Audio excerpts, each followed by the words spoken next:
Good afternoon and welcome to Washington Post Live. I'm Frances Steed Sellers, a senior writer at the Washington Post.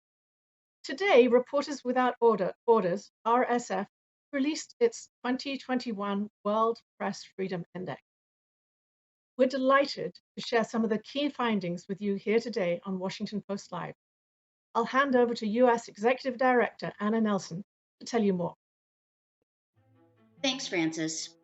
The index this year is both fascinating and troubling. At the very top, we have Norway, Finland, and Sweden, and they're the trio of Nordic countries that we generally always find at the top of our list of 180 countries.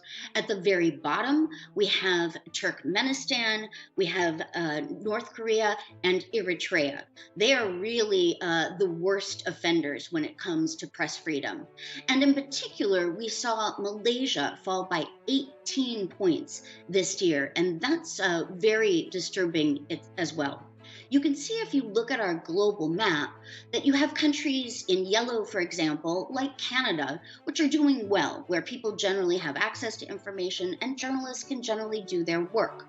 If you look, for instance, at the countries in red, you've got Russia, where you obviously have a lot of propaganda. You have the government controlling the information that journalists receive. You have China as a country that shows up in black, and that's really indicative of the fact that it is at 177th place. That's right above the very worst offenders. So these are countries where you're just seeing a lot of violations. Maybe journalists are going to jail. Maybe you have violence being used against journalists. Maybe people don't know where to find information, or information is being withheld from them.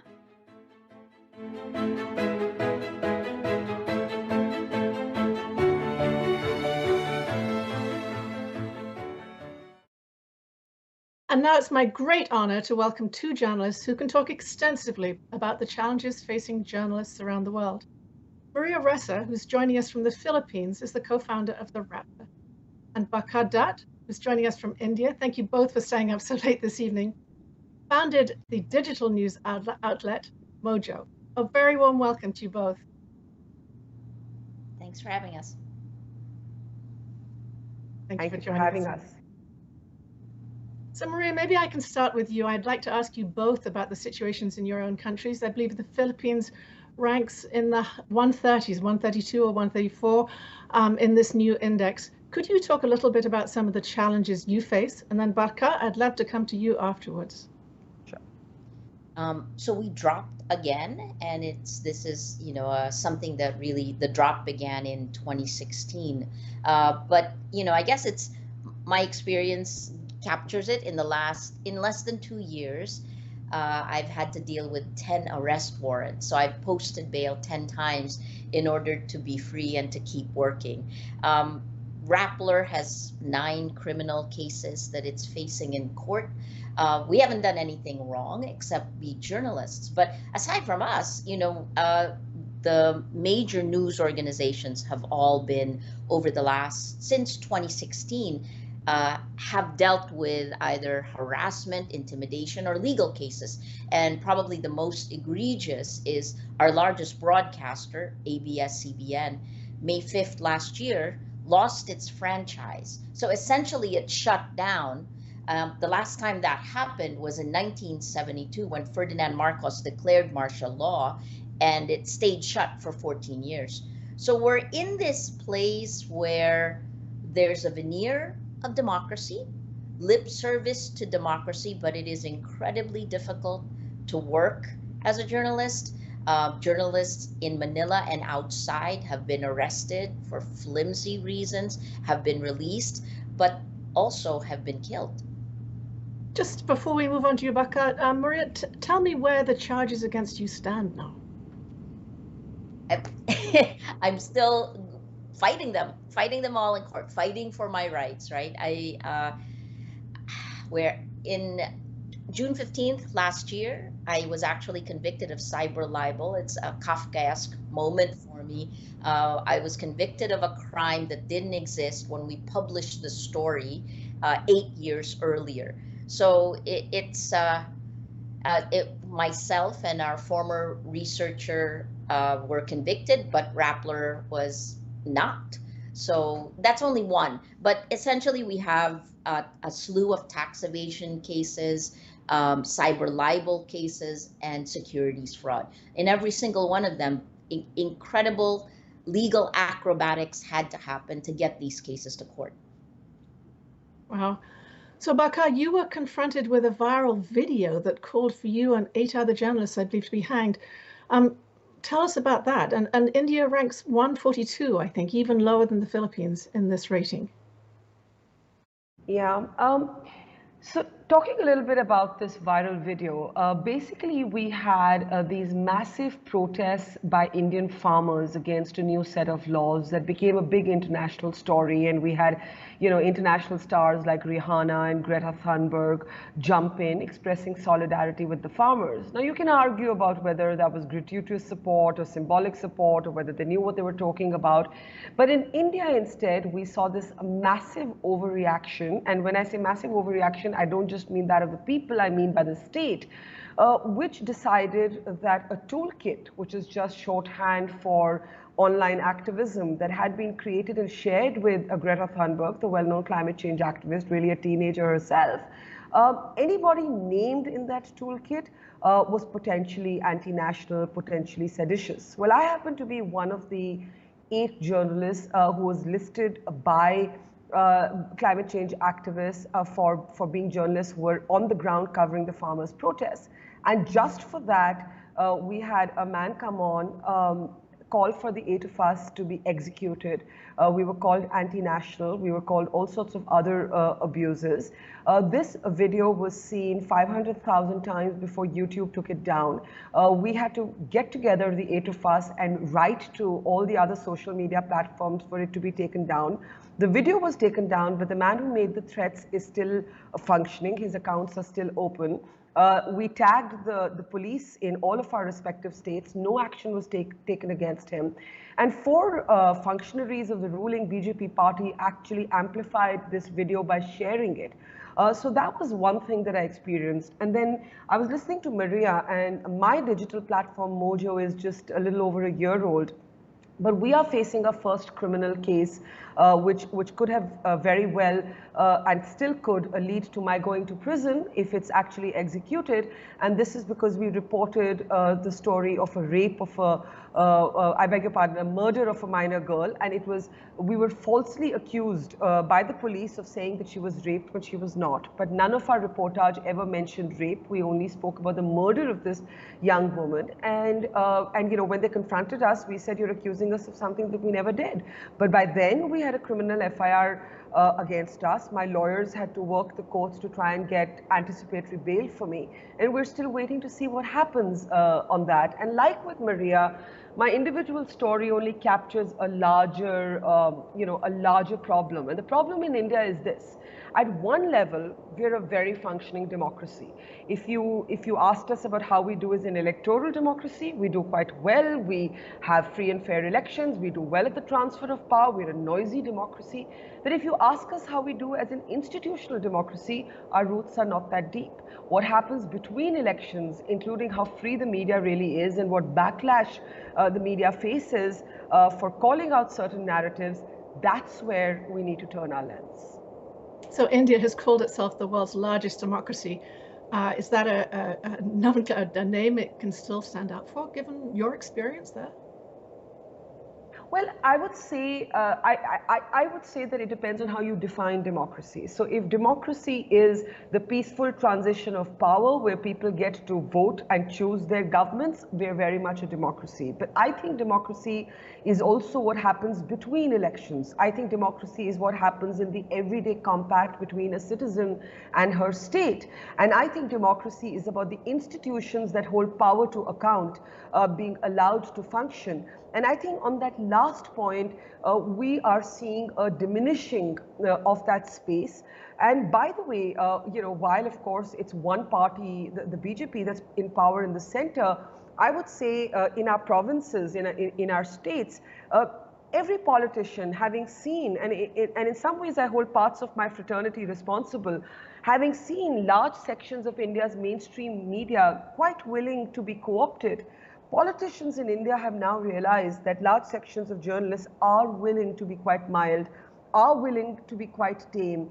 And a politician loves nothing better than a tame journalist. So while we hold governments to account, we must also hold our own fraternity to account. I don't know what experience Maria has with this, but I've seen with alarm a kind of supplicant sort of character, taking over large parts, especially of the television media. One of the reasons that I actually left it, I was a television journalist for more than 2 decades, and I left it to go independent in the digital world because I couldn't bear to see what was happening to television news in India.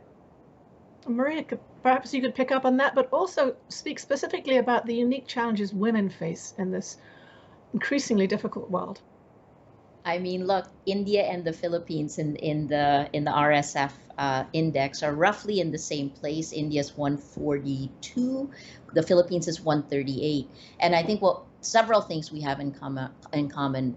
The first is how the state is now kind of cherry picking. In the Philippines, a new anti-terror law allows the government to declare anyone a terrorist. Once that is, they can be arrested without a warrant and held for up to 24 days. This anti-terror law, there are 37 petitions at the Supreme Court demanding it be declared unconstitutional.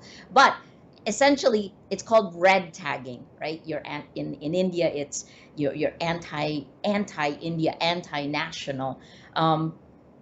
That's the most recent attack. But the methodology is the same. Bottom-up exponential attacks on social media, the huge role social media plays to enable this top-down attack. So in my case, bottom-up exponential attacks, weakening the ground, acting like fertilizer when the government comes top-down. And in our case, meta-narrative is journalist equals criminal. So that was seeded in 2016. We challenged the impunity of the government in this brutal drug war. And then top down, 2017, President Duterte says Rappler is a criminal in his State of the Nation address. In 2018, I get 11 cases filed against me and Rappler. 2019 are the arrests. 2020, a conviction. 2021, I get another arrest warrant. So that's the 10th. But look, women are disproportionately attacked. Our data in the Philippines shows that women are attacked at least 10 times more than men. I hope you'll see UNESCO will be coming out for World Press Freedom Day with a more comprehensive report that will show that women bear the brunt of these attacks on social media. I think finally the last thing is just how much has shifted from 2016 to today in terms of the role social media is playing. I would say, we sounded the alarm in 2016, but today I would call social media a behavior modification system. This business model that it uses that actually shifts and encourages mob rule to attack, to target. Targeting women journalists is only one of the many things, but the problem with this, of course, is emergent behavior. When the mob comes for you and the mob is directed, the kinds of the only weapon a journalist has is to keep doing your job. Which brings me exactly to the question I wanted to ask of both of you. What does keep you going at this point? And maybe, Barkha, you can start with this, talk a little bit about the role of being a woman journalist, and then tell us, how do you keep this commitment to getting the truth out? Well, I mean, I agreed literally with, I found myself just doing this the whole time that Maria was speaking, because to be female, independent, opinionated, and God forbid, successful, how much do people hate a successful, high-profile woman? How much do they hate, a woman who is willing to wear her ambition, her dreams on her sleeve, who's not willing to be co-opted by this ideology or that ideology? And it is absolutely mob behavior. And let us make no bones about it, it is violence. The number of times that I have been threatened with sexual violence online, I cannot even count anymore. Death threats, all through 2020, in the beginning of 2020, I received nude pictures in a coordinated attack on my mobile phone in the thousands. Nothing happened. Even though I made a list of the 12 worst offenders, nothing really happened to punish these men. There was a token arrest of one of them. The other 11 were just let off. I don't even know what happened to the one guy who was picked up briefly. How do we keep going? I think we keep going from at least I do, from the sheer stubbornness that I'm not going to let them win. And initially what I would do when I was younger is that I would get engaged in arguments with these people online. I would actually believe that they were really interested in having a conversation, that this was some democratization of the public discourse. I was innocent enough to idealize social media and think it to be this free space which was equal and everybody could say what they wanted to, till I realized that everything about me as a woman was under scrutiny, my relationships might be real or imagined. There were husbands fabricated for me and placed on Wikipedia. All of the husbands were named as Muslims to explain my secularism, my pluralistic values, how I look, what I weigh, what the color of my skin is, whether I smoke, whether I drink, who I have sex with. And all of this is often fictionalized, but even if it were real, so what? But it's all open for comments. And this is what happens to women. It's always morality plus violence to somehow silence women. My answer has been to hunker down and to keep working. We're under a second wave of COVID right now. Through 2020 and 2021, I was literally among a handful of journalists in this country to go out. I traveled across India through literally chasing the virus. I spent 130 days on the road last year. I've already spent about a fortnight this year.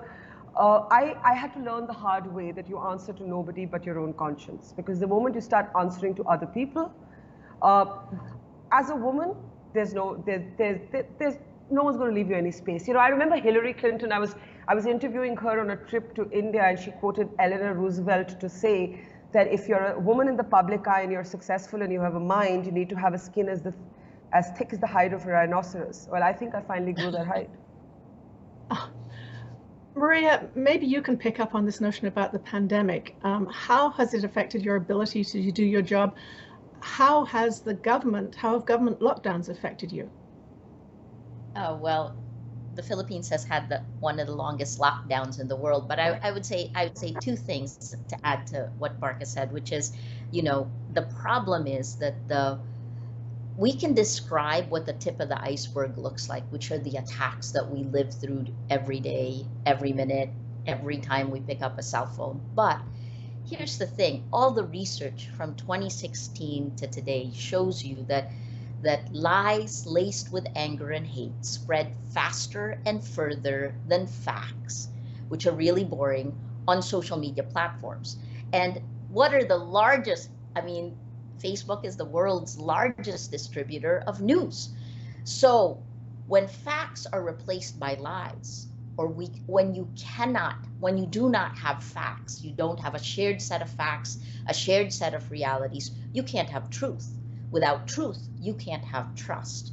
Without any of these, you not only can't have democracy, but it is impossible to solve these existential problems that we're facing globally, which is climate change, the virus, the battle for truth, right? Coronavirus has only made it worse. Early on, a year ago, I think I wrote a piece that said, don't let the virus infect democracy. Well, it has. Many governments around the world, including mine, have used it to consolidate power and to get the money that is supposed to go to the public, to get access to larger funds. Our borrowings have increased tremendously during this time period. And yet, like India, we're also in another lockdown as severe as it was a year ago, with contact tracing nowhere near. Look, every country can complain about this. I'd say the last thing is that if you cannot deliver facts, you cannot solve these problems. So the attacks against me, against Barkha, this is a global problem. These things are just the frosting.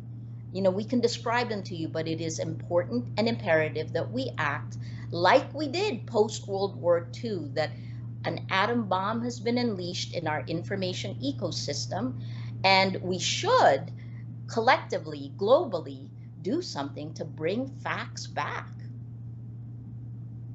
Wow. Barkha, when I have spoken to public health officials in this country, they sometimes hold up India as an example of a country that knows how to do public health, knows how to do mass vaccinations.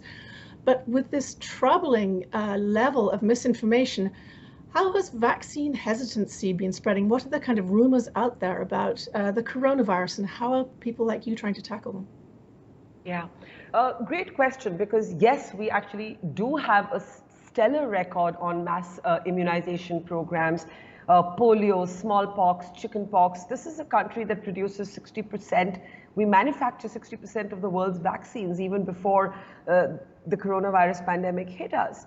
And yet our messaging has been so confused, has been so mixed up. And frankly, that mixed messaging has come from our political establishment. And let me give you a small example.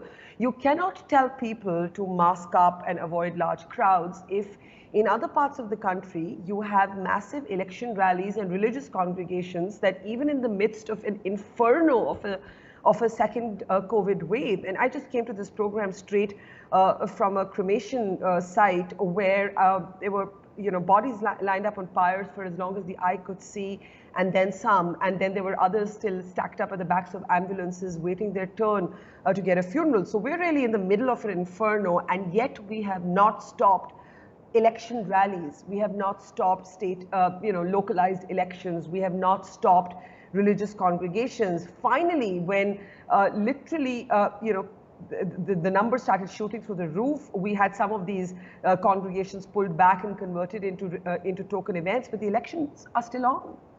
And it just seems ironic to me that our politicians seem to want to have one rule for citizens and another rule for themselves. And what that does is, against the backdrop of this mixed messaging, people believe all kinds of things. So for example, we have manic lines for a drug called remdesivir, even though the WHO has said repeatedly that remdesivir does not work in critical patients. But the moment you have a critical patient, you have mass lines, which are crowded spaces in themselves, looking for remdesivir.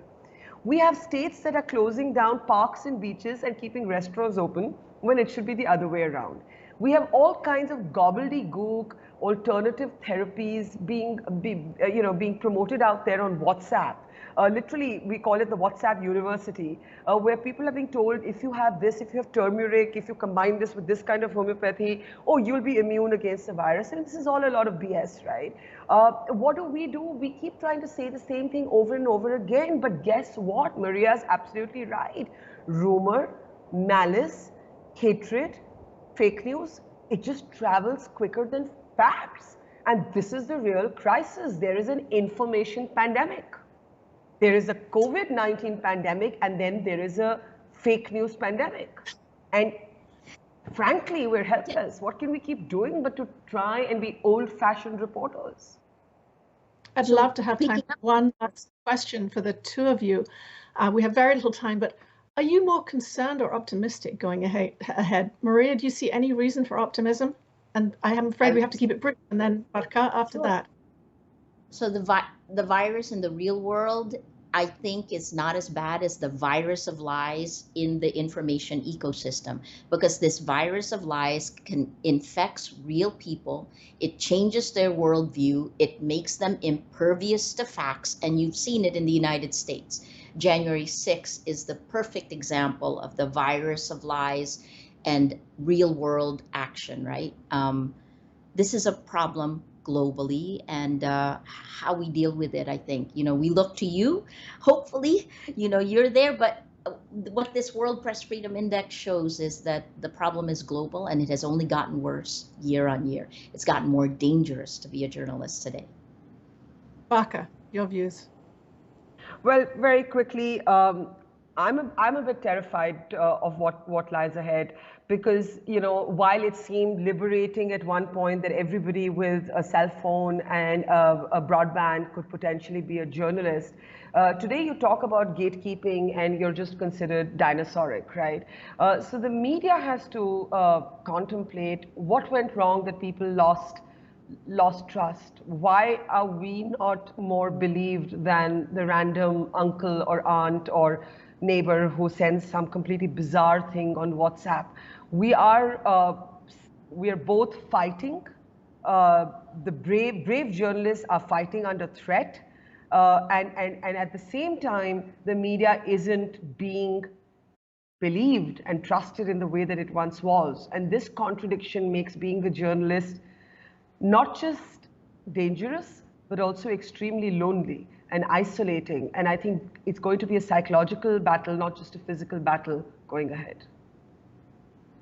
Well, Maria Ressa in the Philippines, Barkha Dutt in India, I hope we've overcome that loneliness just a little bit by joining together online today and spreading your words. Thank you so much for joining us. Thank you. Thank you. It's not just in the world, of the rest of the world. The Index today takes a tough look also at the US, and soon I'll be back with PBS NewsHour anchor Judy Woodruff. In the meantime, here's Anna Nelson from Reporters Without Borders. When you look here, right here in the United States, the picture isn't rosy. In fact, the US comes out at 44th place in this year's ranking. And that's pretty disappointing when you have a country that prides itself on freedom of expression and on freedom of the press. What we saw was really a mix last year of assaults against journalists. There were around 400 assaults and attacks against journalists, primarily during the racial justice movement. We also saw about 130 journalists arrested just for doing their jobs. That's really troubling. Add on top of that the disinformation that we saw, the polarization, the politicization of news, where we get our information, where we're looking to, who we trust to give us the news and information we need during a crisis like COVID. Those are really some troubling trends. And if we look at what COVID has demonstrated across the globe, but especially here in the US, it's that no society is immune to disinformation.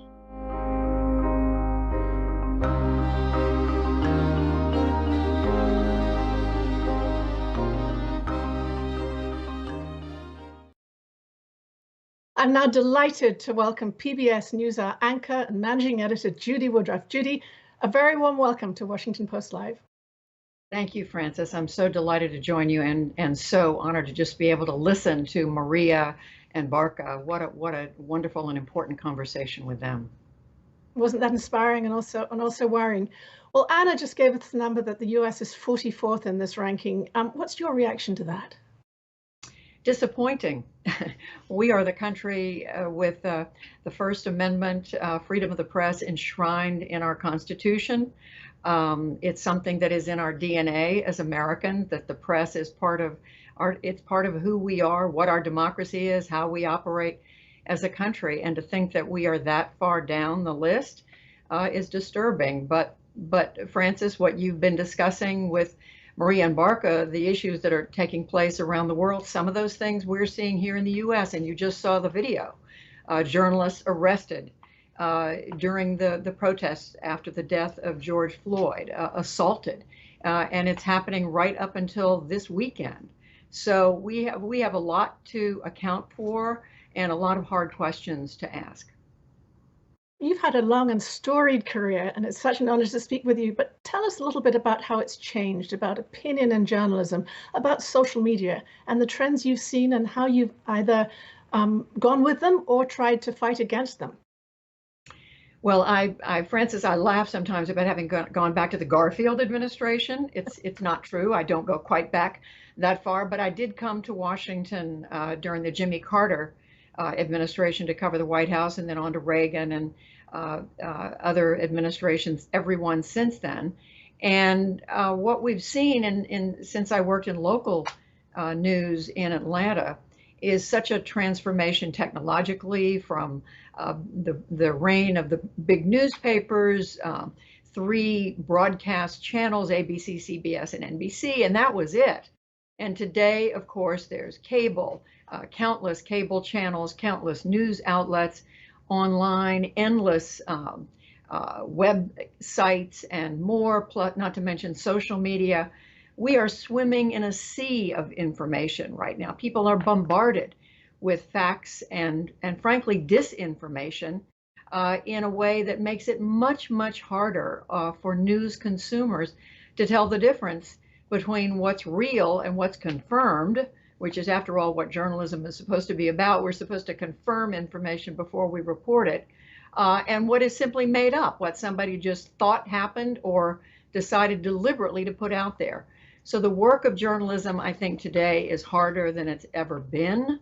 And I think the young journalists I see today, or who work with me at the NewsHour, and I watch at other news organizations, frankly, have so much more on their plate. They're dealing with something, again, you just talked about, a much more skeptical public, a public that doesn't trust us. So the environment of journalism is very different. It's not to say that it was a walk in the park 40 some plus years ago when I started out, almost 50 years ago. But it wasn't perfect then, but it's certainly more complicated now. So it's not just that journalists have been attacked from the outside, from the watching or listening public, but also some of the hallowed news organizations of this country have had internal reckonings over issues like structural racism and following the Me Too movement. Do you think we're at a crisis in terms of our own standards of objectivity and how to do reporting? I don't know if I'd call it a crisis, but I do think we are having our own reckoning at the same time the country is, around Me Too and both the role of women in journalism, how we treat women in news coverage, how we incorporate women's voices, women's experiences into the stories that we report. And then, of course, in the aftermath of George Floyd's death, the racial reckoning that's taking place in this country has certainly hit the news media, as it has every institution in the country, as it should. I mean, I like to say that we in the media have thought for many, many decades, for years, that we got it right, that we were enlightened, if you will, that we knew it was important to pay equal attention to women and to women's issues, to take gender as something that's significant and important. And at the same time that we were enlightened when it came to issues around race and ethnicity and religious differences. But the fact is, for all the progress we've made, and there has been some, we still have a long way to go. We don't have nearly as many reporters who represent different races, different ethnicities, different religious backgrounds. We have got a lot of work to do in that regard. We're starting to do better, but we're really at the beginning of that. And in terms of the stories we cover, we need more people making decisions around how we cover something, what we cover, how we cover it, who covers it.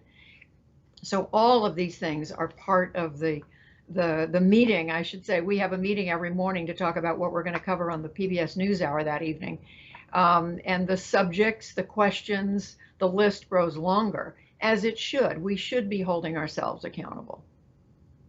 Do you look back at stories you covered 10, 20, whatever, however many years ago, and think they would have been covered differently now with the heightened awareness you're talking about these racial and gender issues? No question. I mean, one that came to mind to me last night when we learned about the death of former Vice President Walter Mondale was a reminder that he was the first presidential nominee of a major political party in this country to choose a woman as his running mate, Geraldine Ferraro, the late Geraldine Ferraro, who of course had been a member of Congress from New York. The way her candidacy was covered, the way she was covered, had so much to do. Of course, she was the first, so there's some of that to be expected. But when I think about the way she was seen through that lens, and almost every story was about how would she as a woman handle this? How would a woman be different? Today, with Vice President Harris, Kamala Harris, there was some of that, but not as much. And I think it's been a painful series of lessons that we've learned over the years, and frankly, that we are still learning. I'm sure Vice President Harris would say that she still feels there's a difference in how she's covered because she's a woman. But no question, we've come a long way. I mean, I think back in terms of race, the issues that we covered. I mean, when I was a local reporter in Atlanta for the CBS station, and we were covering issues around redlining and blockbusting, having to do with real estate and whether Black families could be sold a home in various neighborhoods. And we did cover those stories, but I think we didn't stay with them as we should have. I think we would dip in and cover them and say, this is really terrible, and then we would move on. And what I hope the difference is today is that when we come upon parts of our life and our culture, that we will stay with it, that we will make it part of our daily routine to look at these issues, and not to make it something remarkable and unusual. So one of the trends that Barkha alluded to a little bit, and I'd love to ask you about, is the fate of local news. I mean, some organizations we know are thriving and are able to, and I'm working for one that is able to increase its overseas coverage, and yet at the same time we see smaller newspapers and news organizations shrinking and struggling. What do you think the fate of those organizations is going to be, and how do we manage with these news deserts growing across the country, which was so vital to our understanding of the country? It's such an important question, Frances, and I would love to have the answer. I would love to tell you that in my pocket I have the key, but the fact is we know it is very hard. We know thousands of reporters have been laid off, hundreds and hundreds of newspapers have closed down, maybe thousands. I don't have the number on the tip of my tongue, but what I know from just having read stories in the last few days about how difficult it is to find owners for major newspapers in the country, like the Baltimore Sun, owners who will preserve the mission of journalism and not try to cut people, cut spending on reporting. It's an enormous issue. We are seeing some bright lights, as you say. There are online news organizations that have cropped up in different communities in different states. I think of Texas and the Texas Tribune. I think of the work that some other smaller, more local or more niche, if you will, organizations are doing. But overall, the American people today are not getting the kind of local news coverage that they deserve. And what does that mean? That means school boards are not getting covered. Local issues around not only education, but public utilities, public safety. These things are going uncovered. And I mean, we've known this for a long time. We've known there needed to be more resources. I've long thought that there was way too much coverage, frankly, of the White House.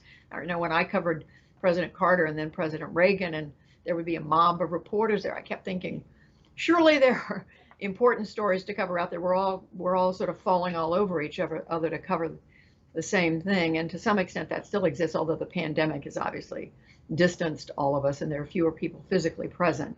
But in terms of the news space, we need to be paying more attention to communities. And that's why I'm not just plugging the Washington Post and thanking the Post for what it's doing, but we need more examples like that around the country. But I don't underestimate the difficulty of it. I don't underestimate.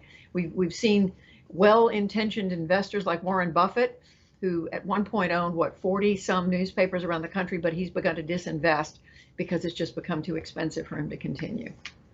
Judy, I do want to ask you about the pandemic. If anything, it's heightened the need for factual reporting. It's highlighted the challenges of doing that. Could you tell us specifically about the kinds of challenges you face in trying to get accurate information about a public health crisis to a broad range of people? Well, it's like nothing we've ever had to deal with before. I've been reporting and anchoring from home. I'm here at my home as I'm talking to you. And up until 2 weeks ago, I was anchoring from home for over a year. Because of the pandemic, all of us were working from home. It was harder to reach sources on the one hand. On the other hand, we found almost paradoxically that we could get people on the air who previously we would have not considered because they lived in, I don't know, name a small town, Peoria, Illinois, or they lived in a small city in Oregon or California. And we would have thought, well, we can't get them to fly to Los Angeles or New York to get to a studio. Today, we realize that thanks to the technology of things like this, like Skype, like Zoom, and all the other technologies, we can bring people to the screen. We can bring those voices. We've heard the voices of people who are experiencing unemployment, who are worried about their children with disabilities and how they're going to be cared for, whether they're going to get their therapy, whether they're going to get an education. We've been able to talk to those parents and those healthcare providers directly. And that has been, in a way, one of the hidden and totally unexpected gifts of this pandemic in an otherwise terrible, terrible time. But in terms of getting raw information, I will say it has never been easy to get statistics from an administration, from a government that didn't want to share them.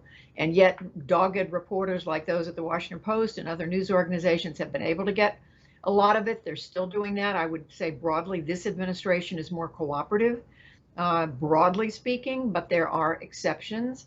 And so, the answer is that we have to keep working hard every single day, asking tough questions, not taking no for an answer. When people don't return the call, keep trying, try other sources.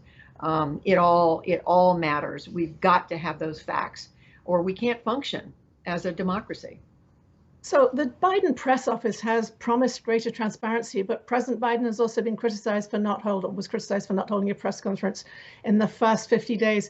Should this administration be doing more to increase press freedom? Well, that's a big question. I think the fact that we are at the very least now having regular press briefings by the press secretary, Jen Psaki, I think that at least gives the sense that they are hearing questions, they are taking questions from reporters, even if they're not answering everyone, they're saying, we'll get back to you on that. I think that is an avenue of access that we did not have before in the previous administration. It is true that the president didn't hold a formal news conference for some time, but he has taken questions on a few occasions. We are never going to have the full and complete 100% access in the way of in public, microphone ready Q&A sessions that we would like. To me, what's most important is that the people who have information in this administration do take our phone calls, do go on camera, whether they're an assistant secretary of something or other, or the president of the United States, that they are answering our questions and are responsive.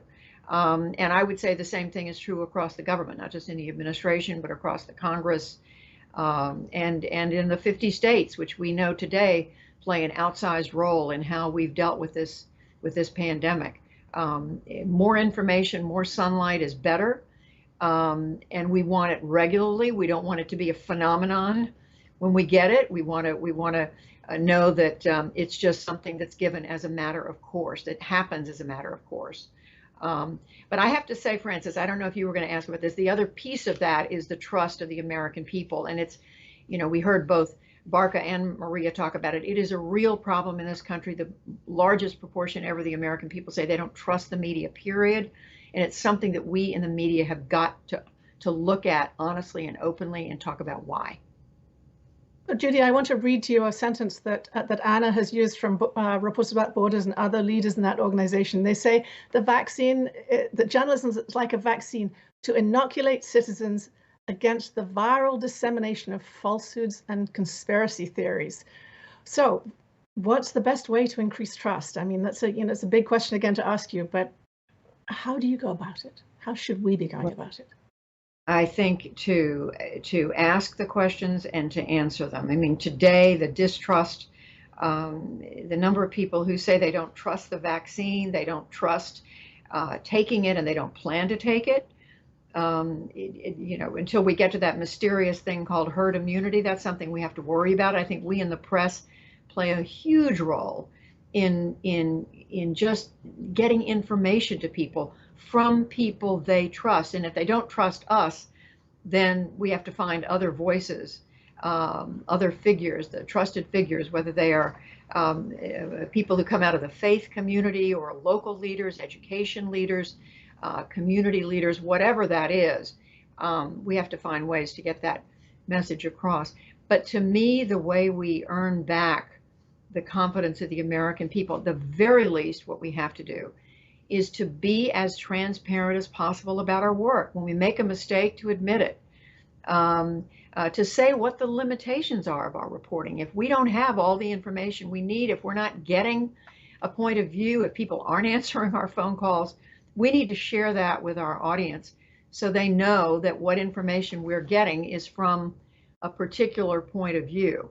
That transparency, that just constant stream of facts is the only way we can win, I think, the trust of the American people. And I think it's also on us not to, to be transparent about our own views. If we view ourselves as an advocate more than we do as reporters, we need to be upfront about that. That if I'm a columnist and I'm coming to you with information, I'm coming from this perspective, but that's distinct from what I'm hearing from a reporter whose job it is to get the facts and gather them no matter where the chips fall. So there's just a lot more transparency that I think needs to take place. Judy, I want to ask one last question. You and I have seen colleagues go out to cover protests and other things wearing flak jackets. I saw a report today saying that reporters needed emotional flak jackets because of the kind of hostility we heard about earlier on from Maria and Barkha. Do you worry about the future of the profession when there's such hostility to those who practice it? I do, and I want to think that we are in a difficult moment right now where you have not only the reckoning between police and how they handle the apprehension and arrests of Black men and Black boys. We have a reckoning over that. And we in the press, in some instances, are clearly caught in the middle of that because reporters are out there covering the protests, covering these stories.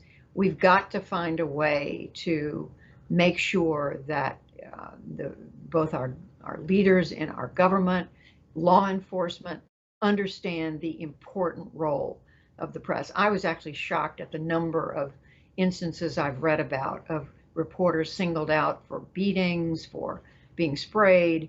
And I guess you could write it off in some instances because maybe the identification wasn't clear. But we need to be much more direct and forceful in talking to our government leaders and talking to law enforcement and reminding them about the importance of the role of press. But I do worry about it.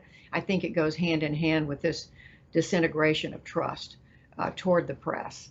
And none of us went into this line of work to be popular. We didn't, if you want to be popular, you shouldn't be a reporter. The two things don't go hand in hand. But on the other hand, we don't want to be seen as the enemy and seen as, to be distrusted. All this talk of enemy of the American people did great damage during the previous administration. And we have to stand up to that and fight against that. But at the same time, we have to be clear about our role and be clear that it's not an easy one. Being clear about our role, that's a great message to take away. Judy Woodruff, thank you so much for joining me at Washington Post Live. Really glad to be with you, Frances. Thank you. Thank you. The Washington Post Press Freedom Partnership continues to call for the safe release of Austin Tice, who was detained more than 8 years ago in Syria. You can join and support Austin cause by ordering a free Austin Tice bracelet available, and I'm going to show you the email address at wapo.st/Tice. That's www.wapo.st/Tice. As always, thank you very much for joining me. I'm Frances Steed Sellers.